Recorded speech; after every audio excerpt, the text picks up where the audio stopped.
اعوذ باللہ من الشیطان الرجیم بسم اللہ الرحمن الرحیم۔ سورۃ البقرہ تفہیم القرآن، رکوع نمبر 36۔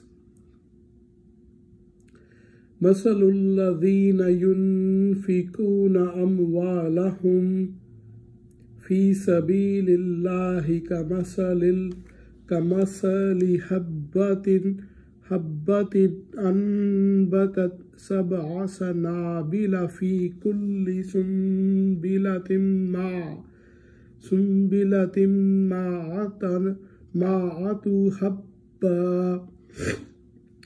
جو لوگ اپنے مال اللہ کی راہ میں صرف کرتے ہیں،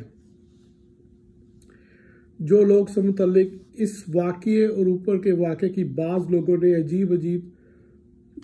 جو لوگ اب اس رکوع میں دوبارہ پھر سلسلہ کلام اسی مضمون کی طرف عود کرتا ہے جو رکوع نمبر 32 میں چھیڑا گیا تھا۔ اس تقریر کی ابتدا میں اہل ایمان کو دعوت دی گئی تھی کہ جس مقصد عظیم پر تم ایمان لائے ہو، اس کی خاطر جان و مال کی قربانیاں برداشت کرو، مگر کوئی گروہ جب تک اس کا معاشی نقطہ نظر بالکل ہی تبدیل نہ ہو جائے اس بات پر آمادہ نہیں کیا جا سکتا کہ وہ اپنی ذاتی یا قومی اغراض سے بالاتر ہو کر محض ایک اعلیٰ درجے کے اخلاقی مقصد کی خاطر اپنا مال بے دریغ صرف کرنے لگے۔ مادہ پرست لوگ جو پیسہ کمانے کے لیے جیتے ہوں اور پیسے پر جان دیتے ہوں اور جن کی نگاہ ہر وقت نفع و نقصان کی میزان ہی پر جمی رہتی ہو، کبھی اس قابل نہیں ہو سکتے کہ مقاصد عالیہ کے لیے کچھ کر سکیں۔ وہ بظاہر اخلاقی مقاصد کے لیے کچھ خرچ کرتے بھی ہیں تو پہلے اپنی ذات یا اپنی برادری یا اپنی قوم کے مادی منافع کا حساب لگا لیتے ہیں۔ اس ذہنیت کے ساتھ اس دین کی راہ پر انسان ایک قدم بھی نہیں چل سکتا جس کا مطالبہ یہ ہے کہ دنیوی فائدے اور نقصان سے بے پرواہ ہو کر محض اللہ کا کلمہ بلند کرنے کے لیے اپنا وقت، اپنی قوتیں اور اپنی کمائیاں خرچ کرو۔ ایسے مسلک کی پیروی کے لیے تو دوسری ہی قسم کے اخلاقیات درکار ہیں۔ اس کے لیے نظر کی وسعت، حوصلے کی فراخی، دل کی کشادگی اور سب سے بڑھ کر خالص خدا طلبی کی ضرورت ہے، اور اجتماعی زندگی کے نظام میں ایسی تبدیلی کی ضرورت ہے کہ افراد کے اندر مادہ پرستانہ اخلاقیات کی بجائے یہ اخلاقی اور صاف نشو و نما پائیں۔ چنانچہ یہاں سے مسلسل 3 رکوعوں تک اسی ذہنیت کی تحلیق کے لیے ہدایت دی گئی ہے۔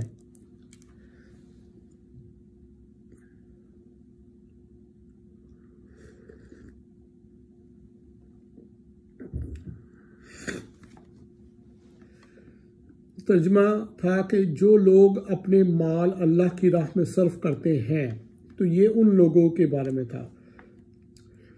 مال کا خرچ ہوا اپنی ضروریات کی تکمیل میں ہو، یا اپنے بال بچوں کا پیٹ پالنے میں، یا اپنے اعزاء و اقربا کی خیر گیری میں، یا محتاجوں کی اعانت میں، یا رفاع عام کے کاموں میں، یا اشاعت دین اور جہاد کے مقاصد میں۔ بہرحال اگر وہ قانون الہی کے مطابق ہو اور خالص خدا کی رضا کے لیے ہو تو اس کا شمار اللہ ہی کی راہ میں ہوگا۔ واپس ترجمے کی طرف کہ جو لوگ اپنے مال اللہ کی راہ میں صرف کرتے ہیں، ان کے خرچ کی مثال ایسی ہے جیسے ایک دانہ بویا جائے اور اس سے 7 بالیں نکلیں اور ہر بال میں 100 دانے ہوں۔ واللہ یضاعف لمن یشاء، اسی طرح اللہ جس کے عمل کو چاہتا ہے افروزنی عطا فرماتا ہے۔ واللہ واسع علیم، وہ فراخ دست بھی ہے اور علیم بھی، یعنی جس قدر خلوص اور جتنے گہرے جذبے کے ساتھ انسان اللہ کی راہ میں مال خرچ کرے گا، اتنا ہی اللہ کی طرف سے اس کا اجر زیادہ ہوگا۔ جو خدا ایک دانے میں اتنی برکت دیتا ہے کہ اس سے 700 دانے اگ سکتے ہیں، اس کے لیے کچھ مشکل نہیں کہ تمہاری خیرات کو بھی اسی طرح نشو و نما بخشے اور 1 روپے کے خرچ کو اتنی ترقی دے کہ اس کا اجر 700 گنا ہو کر تمہاری طرف پلٹے۔ اس حقیقت کو بیان کرنے کے لیے بعد اللہ کی 2 صفات ارشاد فرمائی گئی ہیں۔ ایک یہ کہ وہ فراخ دست ہے، اس کا ہاتھ تنگ نہیں ہے کہ تمہارا عمل فی الواقع جتنی ترقی اور جتنے اجر کا مستحق ہو وہ نہ دے سکے۔ دوسرے یہ کہ وہ علیم ہے، بے خبر نہیں ہے کہ تم جو کچھ خرچ کرتے ہو اور جس جذبے سے کرتے ہو اس سے وہ ناواقف رہ جائے اور تمہارا اجر مارا جائے۔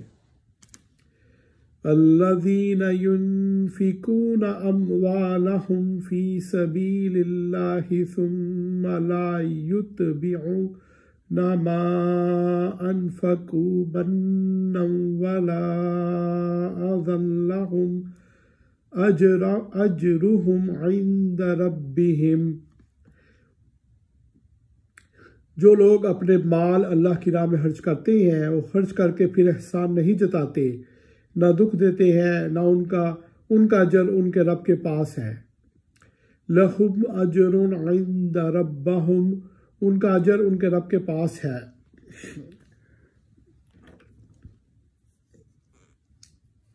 ان کا اجر ان کے رب کے پاس ہے۔ وَلَا خَوْفٌ عَلَيْهِمْ وَلَا هُمْ يَحْزَنُونَ، اور ان کے لیے کسی رنج اور خوف کا موقع نہیں۔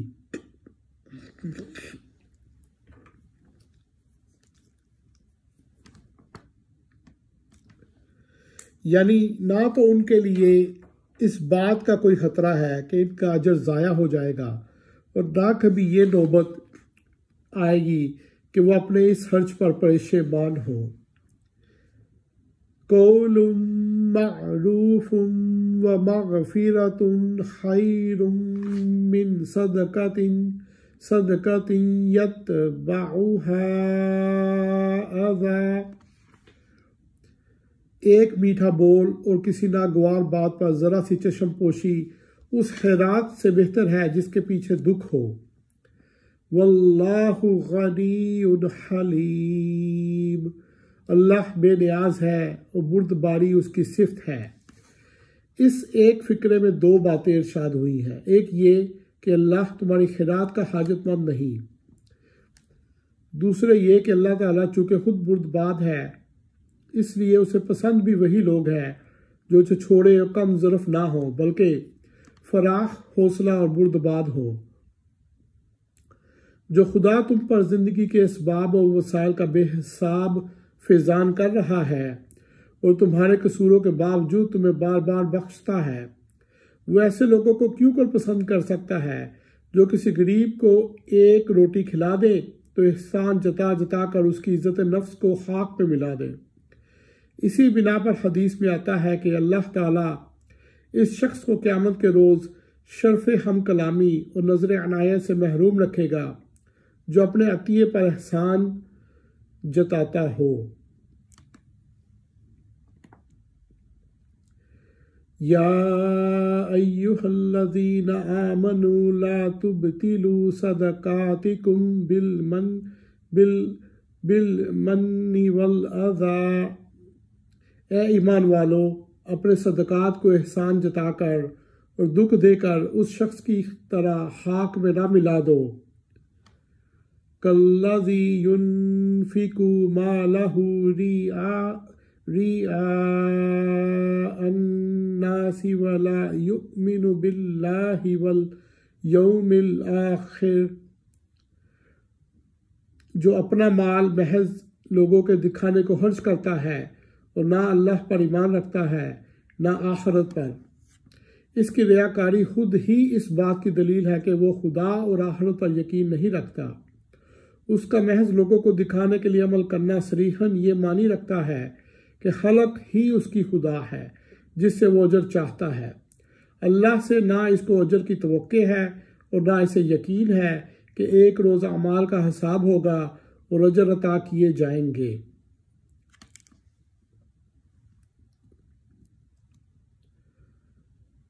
فَمَثْلُهُ كَمَثَلِ صَفْوَانٍ عَلَيْهِ تُرَابٌ فَأَصَابَهُ وَبْلٌ فَتَرَكَهُ صَلْدًا۔ اس کے خرچ کی مثال ایسی ہے جیسے ایک چٹان تھی جس پر مٹی کی تہ جمی ہوئی تھی۔ اس پر جب زور کا مینہ برسا تو ساری مٹی بہہ گئی اور صاف چٹان کی چٹان رہ گئی۔ اس تمثیل میں بارش سے مراد ہیرات ہے۔ چٹان سے مراد اس نیت اور اس جذبے کی خرابی ہے جس کے ساتھ ہیرات کی گئی ہے۔ مٹی کی ہلکی تہ سے مراد نیکی کی وہ ظاہری شکل ہے جس کے نیچے نیت کی خرابی چھپی ہوئی ہے۔ اس توضیح کے بعد مثال اچھی طرح سمجھ میں آ سکتی ہے۔ بارش کا فطری اقتضا تو یہی ہے کہ اس سے رویدگی ہو اور کھیتی نشوونما پائے، لیکن جب رویدگی قبول کرنے والی زمین محض برائے نام اوپر ہی اوپر ہو اور اس اوپری تہ کے نیچے نری پتھر کی ایک چٹان رکھی ہوئی ہو تو بارش مفید ہونے کی بجائے الٹی مضر ہوگی۔ اسی طرح خیرات بھی اگرچہ بھلائیوں کو نشوونما دینے کی قوت رکھتی ہے، مگر اس کے نافع ہونے کے لیے حقیقی نیک نیتی شرط ہے۔ نیت نیک نہ ہو تو بڑے کرم کا فیضان بجز اس کے کہ محض ضیاع مال ہے اور کچھ نہیں۔ لا یقدرون علی شیء مما کسبوا، ایسے لوگ اپنے نزدیک ہیرات کر کے جو نیکی کماتے ہیں اس سے کچھ بھی ان کے ہاتھ نہیں آتا۔ واللہ لا یہدی القوم الکافرین، اور کافروں کو سیدھی راہ دکھانا اللہ کا دستور نہیں ہے۔ یہاں کافر کا لفظ ناشکرے اور منکر نعمت کے معنی میں استعمال ہوا ہے۔ جو شخص اللہ کی دی ہوئی نعمت کو اس کی راہ میں اس کی رضا کے لیے خرچ کرنے کے بجائے خلق کی خوشنودی کے لیے صرف کرتا ہے، یا اگر خدا کی راہ میں کچھ مال دیتا بھی ہے تو اس کے ساتھ اذیت بھی دیتا ہے، وہ دراصل ناشکرا اور اپنے خدا کا احسان فراموش ہے، اور جب کہ وہ خود ہی خدا کی رضا کا طالب نہیں ہے تو اللہ اسے بے نیاز ہے کہ اسے خواہ مخواہ اپنی رضا کا راستہ دکھائے۔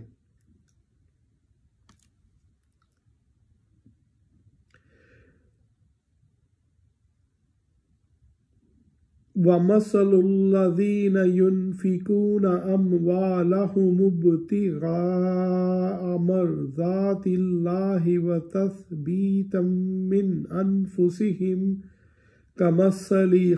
كَمَثَلِ جَنَّةٍ بِرَبْوَةٍ أَصَابَهَا وَابِلٌ فَآتَتْ أُكُلَهَا ضِعْفَيْنِ، برخلاف اس کے جو لوگ اپنے مال محض اللہ کی رضا جوئی کے لیے دل کے پورے ثبات و اقرار کے ساتھ خرچ کرتے ہیں، ان کے خرچ کی مثال ایسی ہے جیسے کسی سطح مرتفع پر ایک باغ ہو، اگر زور کی بارش ہو جائے تو دگنا پھل لائے۔ فَإِن لَّمْ يُصِبْهَا وَابْلٌ فَطَلٌ، اور اگر زور کی بارش نہ بھی ہو تو ایک ہلکی پھوار ہی اس کے لیے کافی ہو جائے۔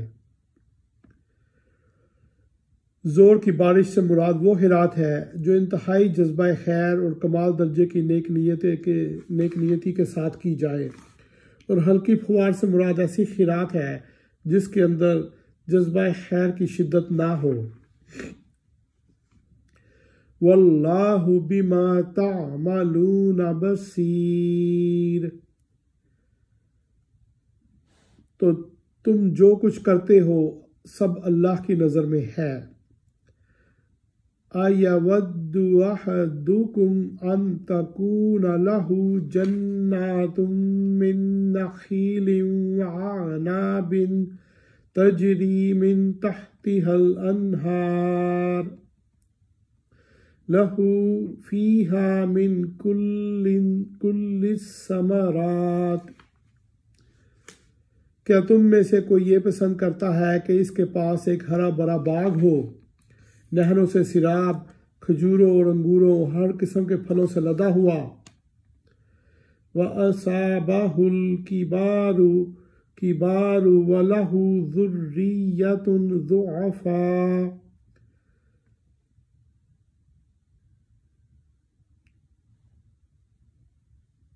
فَأَصَابَهَا إِعْصَارٌ فِيهِ نَارٌ فَاحْتَرَقَتْ، اور وہ عین اس وقت ایک تیز بگولے کی زد میں آ کر جھلس جائے جبکہ وہ خود برا ہو اور اس کے کم سن بچے ابھی کسی لائق نہ ہو۔ یعنی اگر تم یہ پسند نہیں کرتے کہ تمہاری عمر بھر کی کمائی ایک ایسے نازک موقع پر تباہ ہو جائے جبکہ تم اس سے فائدہ اٹھانے کے سب سے زیادہ محتاج ہو اور از سر نو کمائی کرنے کا موقع بھی باقی نہ رہا ہو، تو یہ بات تم کیسے پسند کر رہے ہو کہ دنیا میں مدت العمر کام کرنے کے بعد آخرت کی زندگی میں تم اس طرح قدم رکھو کہ وہاں پہنچ کر یکا یک تمہیں معلوم ہو کہ تمہارا پورا کارنامہ حیات یہاں کوئی قیمت نہیں رکھتا۔ جو کچھ تم نے دنیا کے لیے کمایا تھا وہ دنیا ہی میں رہ گیا، آخرت کے لیے کچھ کما کر لائے ہی نہیں کہ یہاں اس کے پھل کھا سکو۔ وہاں تمہیں اس کا کوئی موقع نہ ملے گا کہ از سر نو اب آخرت کے لیے کمائی کرو۔ آخرت کے لیے کمائی کرنے کا جو کچھ بھی موقع ہے اسی دنیا میں ہے۔ یہاں اگر تم آخرت کی فکر کیے بغیر ساری عمر دنیا ہی کی دھن میں لگے رہے اور اپنی تمام قوتیں اور کوششیں دنیوی فائدے تلاش کرنے ہی میں کھپاتے رہے تو آفتاب زندگی کے غروب ہونے پر تمہاری حالت بعینہ اس بڈھے کی طرح حسرت ناک ہوگی جس کی عمر بھر کی کمائی اور جس کی زندگی کا سہارا ایک باغ تھا، اور وہ باغ عین عالم پیری میں اس وقت جل گیا جبکہ نہ وہ خود نئے سرے سے باغ لگا سکتا ہے اور نہ اس کی اولاد ہی اس قابل ہے کہ اس کی مدد کر سکے۔ كَذَلِكَ يُبَيِّنُ اللَّهُ لَكُمُ الْآيَاتِ لَعَلَّكُمْ تَتَفَكَّرُونَ، اسی طرح اللہ اپنی باتیں تمہارے سامنے بیان کرتا ہے شاید کہ تم غور و فکر کرو۔ صدق اللہ العظیم۔